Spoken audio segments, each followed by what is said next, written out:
Howdy everyone, Poacher here with an Age of Magic video, and in today's video we're going to be doing the Hero Spotlight video for Starvold, the boss of the Northern Peaks, the Van Norths.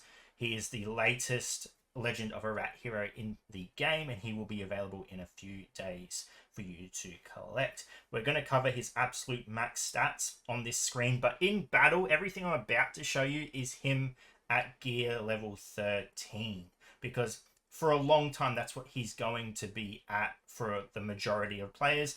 But in the next coming spotlight videos, I do plan to do them at max gear just to show them off, so just keep that in mind. But looking at the character stats at completely maxed out, we're going in at 72,000 power. We're getting just south of 100k power, so just keep that in mind. I think we will get even closer when the relics come into the game in the future, but I don't know what else they could do to increase stats, but yeah, keep it in mind. So his stats, we come in at 21 million hit points. So now generic HP, I think it completely maxed is about 20 million. Speed 198. So one of the slower heroes we've seen in a while. Armor 550k, magic damage resistance 900k, basic damage 2.3 million, crit hit chance is 41%, and crit damage is 3.8 million. And here are his more in-depth stats for you. Feel free to pause it and have a look at anything you want. The information is there for you.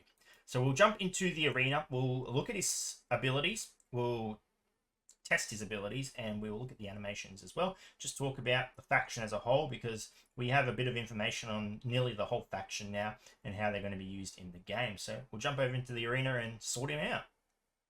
Jumping into the arena, we have Starvold's basic attack. Axe Strike deals damage to one target, has a 50% chance to perform an additional attack. If Starvold has Veneer Wit, the target's special ability cooldown is increased by 1. If Starvold has Veneer Fury, his own special ability cooldown is reduced by 1. Moving on to Awakening, damage dealt is increased by 60%. Special ability timer are changed for 2 turns. So it says 1, I think that goes to 2. So moving over, we'll have a look at the animation. We're just going to go ahead and attack the Ramfort. He's got super defense, but 1.1 million on that strike there. We don't get the second strike, but that's okay. Pretty straightforward. It's one of the better Awakenings. I mean, most Awakenings for heroes is just a basic damage increase. So when you see a little bit of extra ability to it, it's always nice. Moving on to Starvold's second ability, we have Horn of Omnipotence. Cast Coordination on allies. Damage dealt is increased by 30% per ally with this buff. This buff dissipates after dealing damage. So it kind of works like Gloriana, where she can cast that buff where the more stacks, or the more of that buff on the field, the more damage the next character does. And then it decreases or dissipates, that's the word they want to use. So similar to that. I think this is more powerful though. I can't remember off the top of my head, but it's similar. It's not the first time we're seeing something like this. If Starvold has Veneer Wit, cast 3 stacks of tactical defense on allied Veneer. Allies with tactical defense ignore all enemy defense buffs when attacked. 1 stack is removed each time damage is taken, except dot debuffs. If Starvold has Veneer Fury, cast 3 stacks of Frenzy on allied Veneer. Damage dealt by these allies ignores all buffs that increase the target's defense. 1 stack is removed each time the damage is dealt. Damage, again with dots, isn't going to affect that. The Awakening, the special ability cooldown of the allied Veneer is reduced by 1. So he can... Seems like reducing cooldowns is part of his kit when awakened. So tactical coordination is guaranteed no matter what, and then it can swap between these 2 things depending on what buff he has. So if we click on him, we can see he's got Veneer Fury at the moment. So we would get this buff if we cast it at the moment. And then if Starvold, what's the tactical defense? Allies with tactical ignore all enemy damage buffs when attacked. Okay, so they will take less damage when attacked. Okay, so I guess it's a pretty decent utility ability. I guess there is a little bit of maybe you could use this situationally depending on when he's got the buff. For example, we're versing the Cloud Wanderers, Ramfort, very, very tanky. So we get the most use out of this. I mean, we get the most use out of this either way, because they have a lot of damage buffs and they have a lot of defense buffs. So, but if we were trying to kill this Ramfort who's got Taunt, we could potentially wait till we've got Veneer Fury and then try and kill him with the ignoring buffs to defense. So, I mean, like I said, there is the ability to get a bit of strategy out of this. Yeah, it's hard to say, especially when we're seeing a faction like this that utilizes both damage buffs and defensive buffs. But yeah, pretty decent. I like it. Nothing crazy about this. I think I like this part the most, the coordination. The only thing I don't like about this is you don't really get to control who gets the most benefit from this. It's whoever acts next. Whoever casts their next damage is going to get the most out of this. So you almost want it to be on Freyhel or Ulfrin, but is it gonna be on them? That's the question. That's the only thing I could think about this that I don't like. Other than that, yeah, pretty decent utility. We will quickly look at the animation of the ability as well. Forgot to cast it. Pulls out a magical horn, blows it. Awesome. So moving on to Starvold's third ability, we have Spear of the North. Deals damage to all enemies. Has a 20% chance per allied van to ignore the target's armor. If Starvold has Veneer Wit, the attack will reduce the target's initiative by 50% and slow them down by 50% for 3 turns. If Starvold has Veneer Fury, the attack is critical and unable to miss or be dodged. Moving into the Awakened version, damage and critical damage increased by 25%. If the target has a Veneer Race Mark, the attack deals additional damage equal to 25% of the current HP.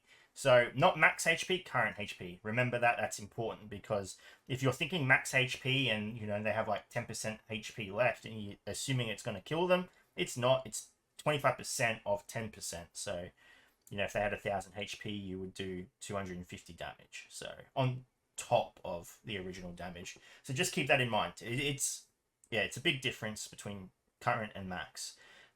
So yeah, nothing crazy about this ability, just his damaging ability. Doesn't seem to have insane damage capabilities, though. I think you'd be wanting to use it with Veneer Fury. Just because I think there are other ways to reduce initiative with this faction.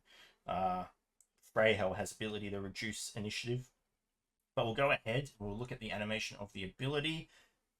Oh, it's an AoE. Okay, that's my bad. I was thinking it was single target for some reason, but it is AoE. So we'll go ahead and look at the animation. Guaranteed crit. Yeah, tanky faction.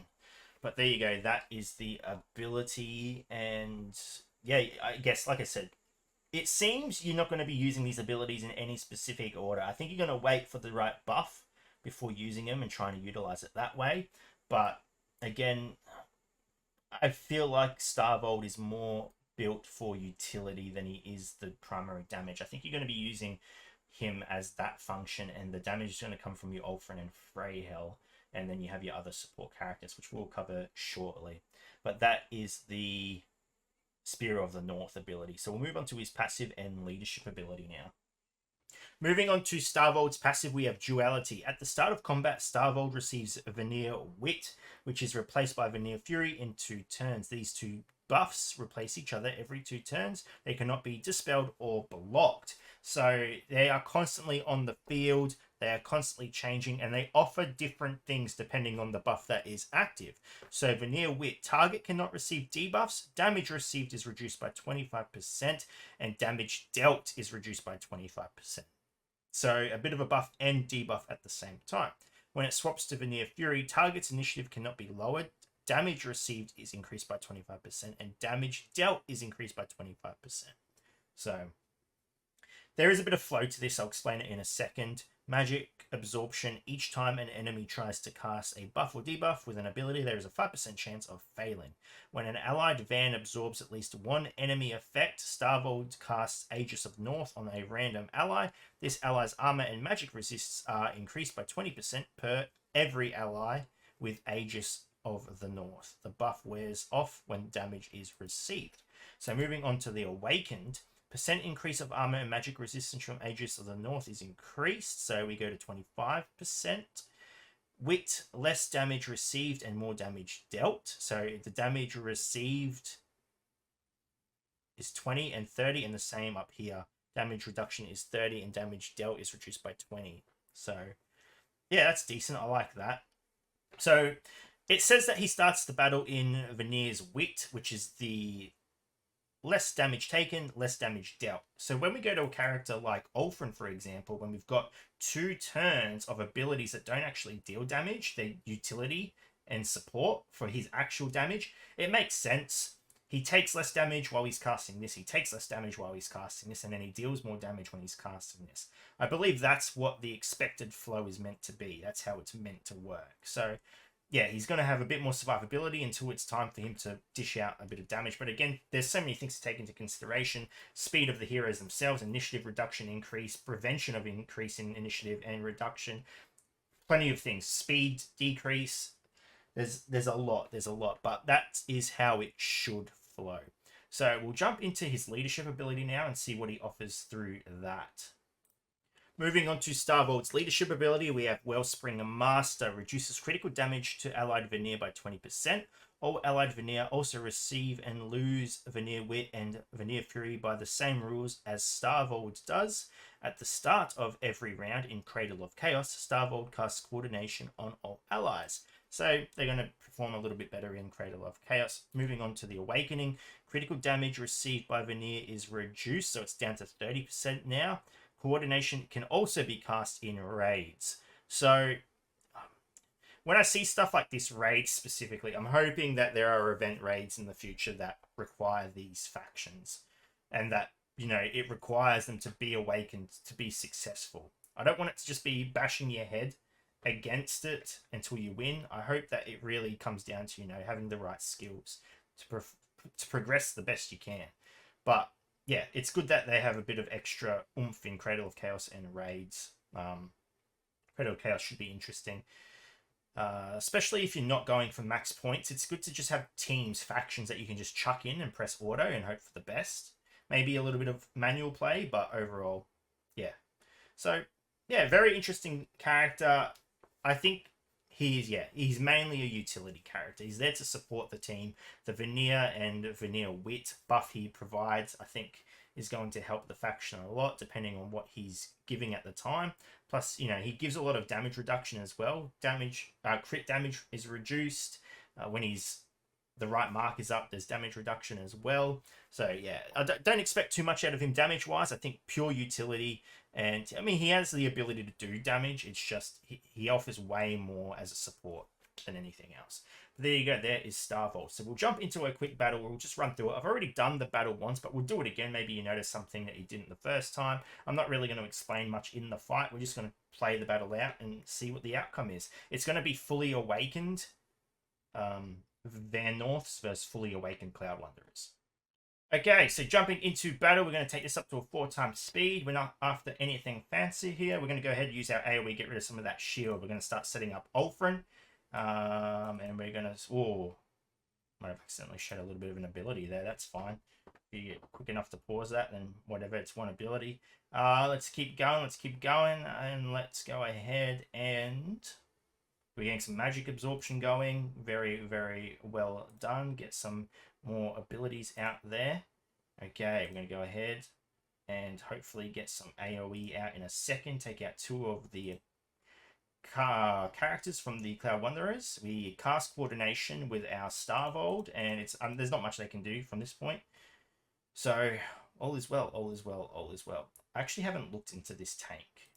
I don't know his abilities. That one that you just saw, you probably that's more information about him than I currently, at this very point in time, know about him. So there you go. Okay, and we win. 5 characters still alive. There's the chance of losing the tank. We've seen it before. Now remember, a few things to note about this fight. This team has 4 awakened heroes on it. The Cloud Wanderers only have 2. So the Cloud Wanderers still have a lot of fight left in them. There are also 2 characters to be released for the Cloud Wanderers as well. So how that influences the team, we're yet to see. There is also one other character we haven't tested yet for the Van Norths, the Pixie Lady. So I'm thinking that there are situations where we want to take out possibly Freyhel and put in the Pixie Lady when we're versing teams that don't really suffer from initiative reduction. Like Freyhel loses a lot in this fight because she can't reduce the initiative of the awakened Cloud Wanderers, I think. off the top of my head. Maybe I'm wrong, but either way, it's just food for thought. But there you go. That is the Cloud Wanderers. The Cloud Wanderers. The Van Norths in action. They're still doing quite well against the Cloud Wanderers, and the Magic Absorb seems to be paying off. Anyway, ladies and gentlemen, thanks so much for watching. If you have any questions, feel free to leave a comment below. I will answer it to the best of my ability. And wherever you're on the world, until next time, please take care of yourself.